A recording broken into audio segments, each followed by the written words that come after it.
What's up, everyone? Welcome to Bilbrons and Dragons. I'm your host, Bilbron DaoLockStone.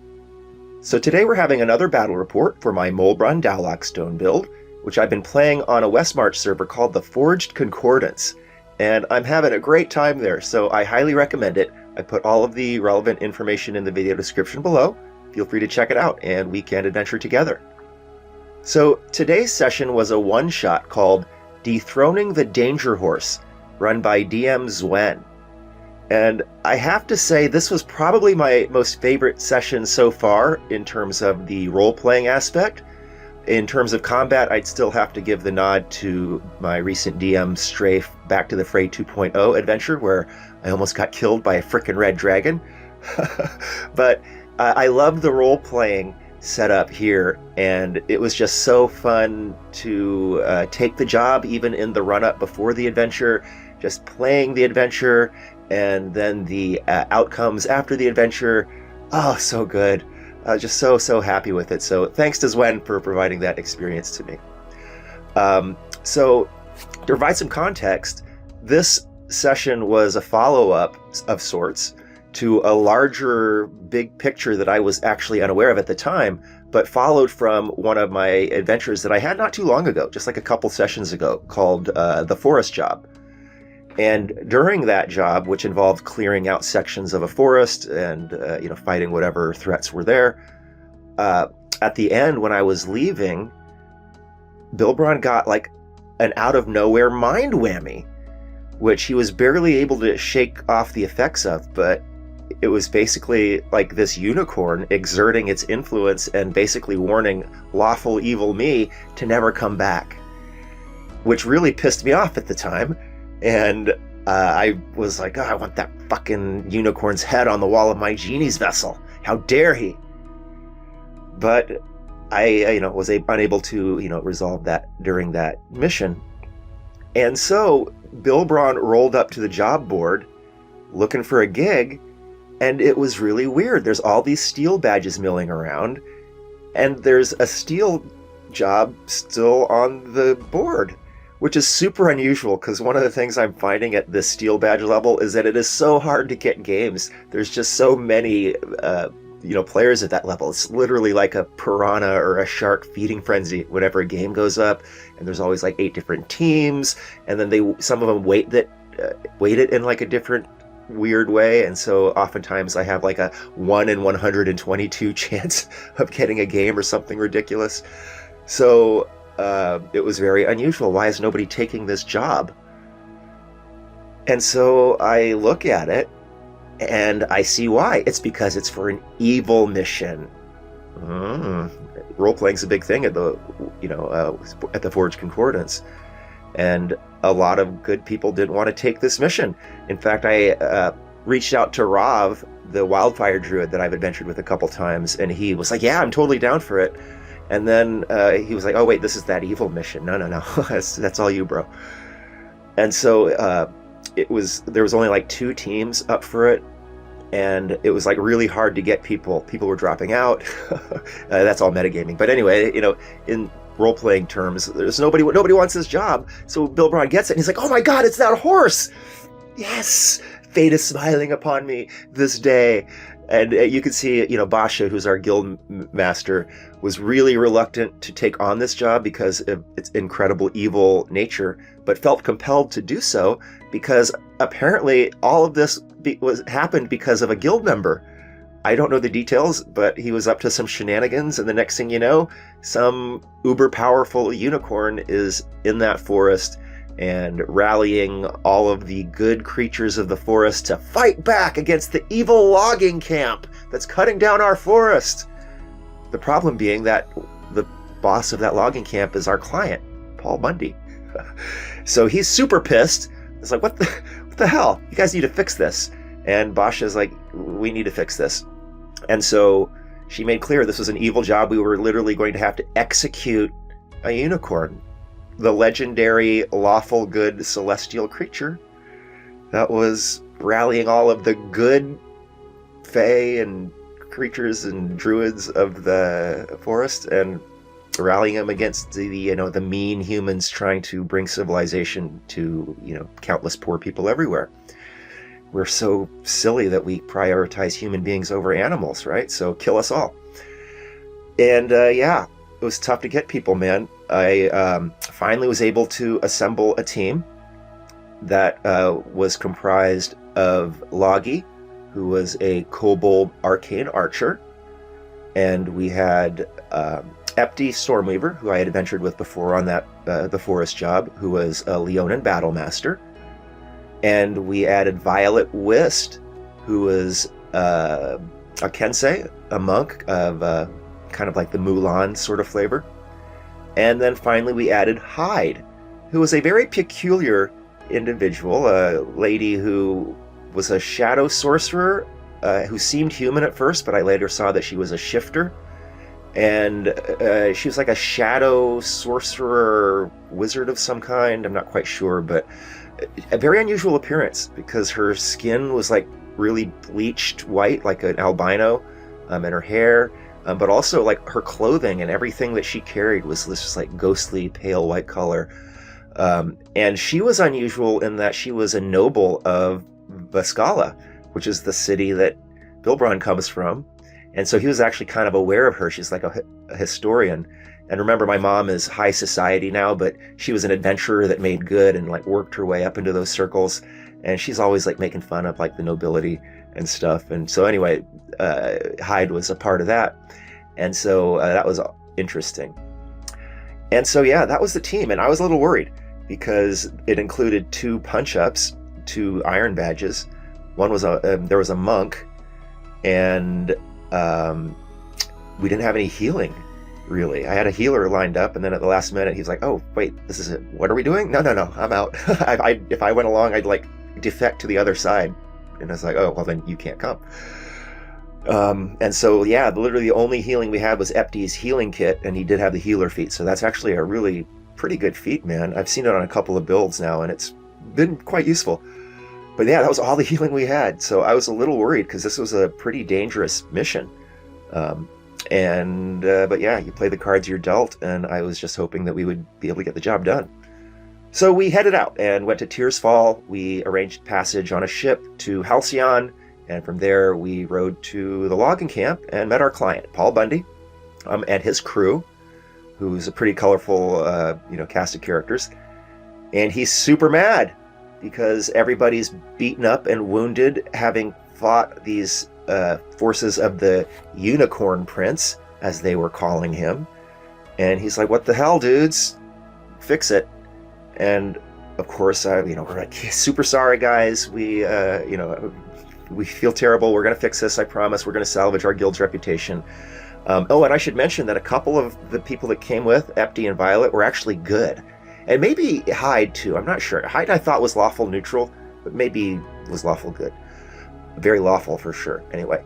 But yeah, they were mad, and we were like, yes, we'll fix it. So off we went into the forest. We started off at the site of one of the attacks, and we started tracking our quarry to their ultimate destination.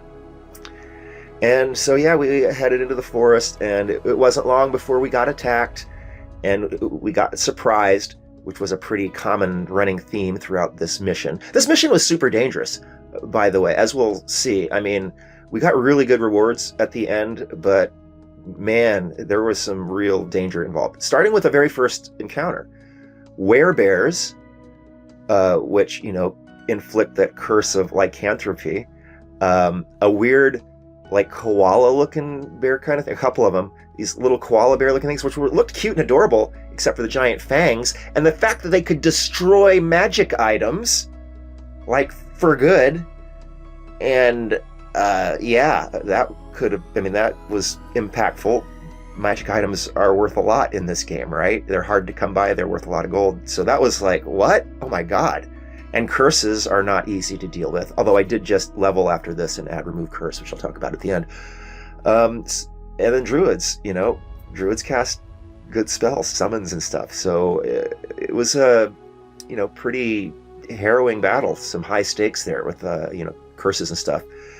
But we managed to win. Fargar was crushing it, and the team is strong, and we won that battle pretty easily. And then moved on, got attacked again, surprised again, And this time it was in a clearing, and the attack was by this type of warlock. I don't even know what he is. He looked kind of like a half-elf, but sort of like a half a tree as well. I mean, you can see the picture. I don't know what he was. And there was a giant four-armed gorilla there that had 5 attacks, 1 for each arm and its bite.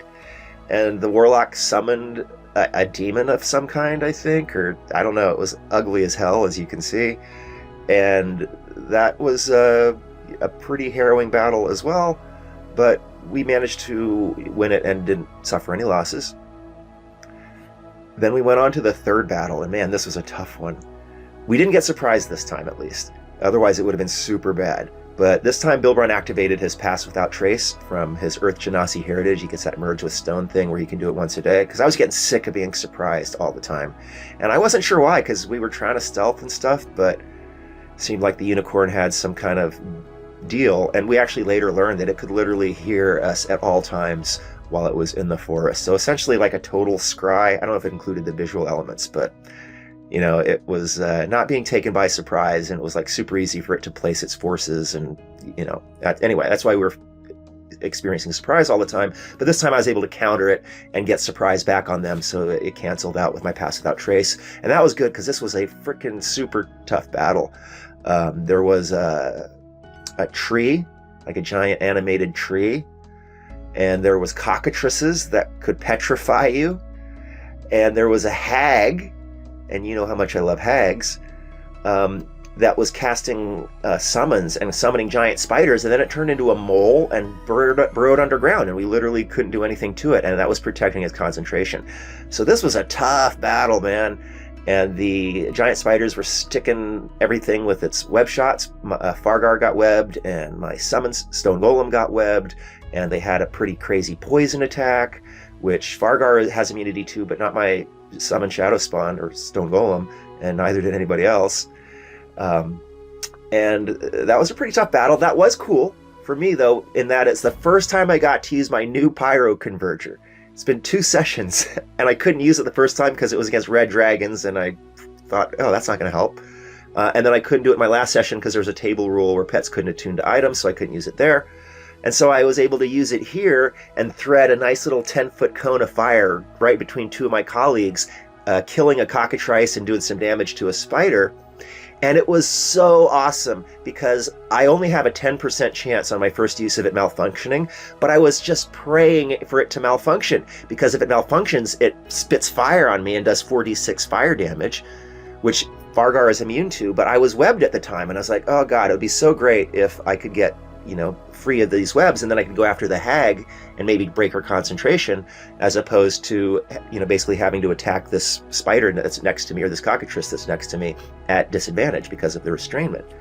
And yeah, it backfired, and it burned off all the webs, and I'm fire immune, and the DM was taken aback by that for a second, but I was able to then squirt over and attack the hag, which was at the point where she turned into a mole and burrowed underground. And I was like, nice tactic, bitch. You get to live until I see your face again. I can respect that. That was a good tactic, because that's basically the same tactic that Bilbron uses, right? So yeah, we managed to win that battle. It was pretty tough, I will say. It was hairy there. Some people were close to death. Some people were close to petrification. But we pulled through, no losses. We did take a short rest after that one. And we had to take a short rest after the previous one, too. So that was the 2 short rests. That's kind of like the standard at the Forged Concordance. It seems like you get the 2 short rests in a session most times. Although a lot of times during, due to time pressure, I have gone through an adventure and we don't take any short rests. So it kind of depends on how the DM sets it up. I should also mention, actually, in that strafe game, that there was actually a little bit of an argument at the beginning, because they wanted to enforce this 2 short rest thing on me, even though I didn't want 2 short rests. I wanted to do a short rest and then cast Find Familiar, which takes an hour, and then the DM was like, well, that's kind of 2 short rests. And I'm like, yeah, but you didn't give us any time pressure. I'm not going to metagame for you and your 2 short rest or any kind of time limits if you don't put them into your storyline. But anyway, I digress. This was our second short rest, and then we went into the final battle, because we tracked the Unicorn Prince to what we thought was his lair. And man, this battle sucked. I was legitimately worried that we weren't going to be able to win this one. So they got surprise on us again, because my Pass Without Trace is only once a day, and I'd used it in the last encounter. And this time, by the time I got my first turn, I'm pretty sure that Hyde and Violet were unconscious from damage, because some werebears had popped up, and a couple of Fey casters popped up. I want to say pixies, but I'm not quite sure, to be honest. Some kind of little flying Fey casting creature. And then the unicorn itself was like extremely formidable and did a charge thing and killed my summon stone golem in that surprise round. And so, we're not in a good position. Oh, and then the casters had layered 3 entangles right in front of the unicorn prince, and he was on this like elevated grotto within the larger clearing that had like a small cliff that one would have to scale to try and get around it. I was like, oh, yeesh, this might not be so easy. But fortunately, Bilbron was able to ride up, because he's on a riding horse, to get that epic 120-foot move every round, and got within 90 feet of the Unicorn Prince, dropped another summoned Stone Golem right next to it, which was able to put some pressure on it, and then ride back to safety. Then Fargar was able to support my Stone Golem by flying over all of the entangles and stuff. And then Epti was able to disengage from the werebear that he was fighting with some acrobatics, and then he used athletics to scale that cliff, and he joined the battle against the Unicorn Prince, and we did a bunch of damage to it. The Unicorn Prince making a mistake at one point, getting away from my Stone Golem and eating an opportunity attack because he wanted to do that charge thing on Epti, and my Stone Golem criticaled on him on the way out, dropping 20 damage, which was sweet. And so it was really wounded, and apparently it had some ability, because this was a much stronger unicorn than normal. It had, lair actions and legendary actions and stuff like that. And apparently it was going to be able to heal itself to full as soon as it got its next, at the end of the next action with a legendary action. But Loggy managed to kill it with an epic Arcane Archer shot. Used Grasping Arrow, which is easily the best of the Arcane Archer options, even though he was entangled at the time. So, restrainment imposes disadvantage on your attacks, but he had Pack Tactics, and my Stone Golem was right there. So, straight roll, killed the Unicorn Prince with an epic roll, and that was essentially the battle. Her forces got disheartened. Some of them ran away. We were able to basically mop up the rest of them. Bilbron got his first chance to use Lava Cloak in battle, even though it didn't really make much of a difference. But I'd been planning from the whole get-go that once we killed the Unicorn Prince, I was going to try and use that to intimidate all of the others. And I got a 20 on that roll, even though it was at disadvantage, canceled out by my Lava Cloak. So that was fun. I like Lava Cloak, even though it's kind of a niche invocation. So that was it. And we defeated the Unicorn Prince. We were able to successfully skin it and take its horn as proof of the kill and as some awesome, cool mementos, because ultimately it turns out we were able to enchant part of the hide into a cloak of protection and turn the horn into a javelin of lightning, which Fargar got. And I was also able to make a brand new set of studded leather out of the unicorn hide, right? So it's this beautiful shade of like purple, blue, black. Oh, so gorgeous. Anyway, we went back to Paul Bundy, presented proof of the kill. He was super happy. Our guild's reputation was salvaged, and he's going to continue hiring us for jobs clearing out that forest. And we went back, and we talked to Basha. I was all coming in all happy, but like, yeah, we came, we saw, we conquered, and yada, yada, yada. But then I saw like her face. She looked so upset and mad, and I was like, we're here for the gold. And so then I tried taking the dudes out for drinks afterwards, and Loggy was cool. He was evil like me and had a really cool trinket collection, which I enjoyed going over. And but the other guys were just super mopey, and it turns out that because they participated in the execution of this lawful good creature, they had an alignment change. So serious consequences for this one, man. We could have got petrified or cursed or killed, and alignment change. That's not good. And so Bilbron was role-playing it like, okay, they're wising up. They're losing some of that naivete that, these goodies always seem to have. But yeah, they were pretty distraught about it, and they were just moping all night long. Me and Logie were trying to have a good time drinking, and they're just sitting there moping.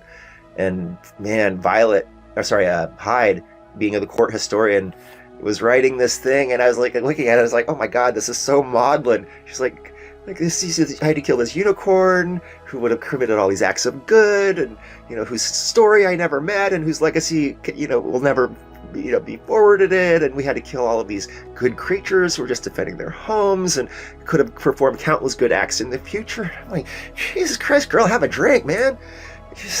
We killed a bastard that was harassing one of our clients, and they got in our way. Deserved what she got. In fact, I should have carved off a bunch of steaks too. So, but anyway, that's lawful evil versus whatever alignment they were. So in any case, I had a ton of fun with this from a role-playing perspective. It was an unexpected culmination of this little, kind of like role-playing ribbon that happened at the end of one of my sessions. But I was really anxious to get this job. And in the run-up, it's kind of random. I was really happy to get the job, and then I had to micromanage the job because people were dropping out, and I couldn't get people to come in because of the evil nature of the job. And then also it was like an early morning game, so some people had to work and whatever. And yeah, the role-playing repercussions, it was my first item that I had gotten in like 16 sessions. So I got that Javelin of Lightning made out of the unicorn's horn, which is actually a really good item for Fargar, non-attunement. And so now once a day he can toss down a 2 square wide, 120 foot long lightning bolt. Great attack. And so, yeah, I am super tickled to have gone through this session. I want to thank DM Zwen for providing it to me. I thought he did a great job as always. He's an optimizer, so I always appreciate playing at an optimizer's table. And I want to thank the team for taking this evil job and suffering through the serious and significant repercussions that came with it. And thank you so much for watching. This has been Bilbrons and Dragons. I'm your host, Bilbron DaoLockStone. See you next time.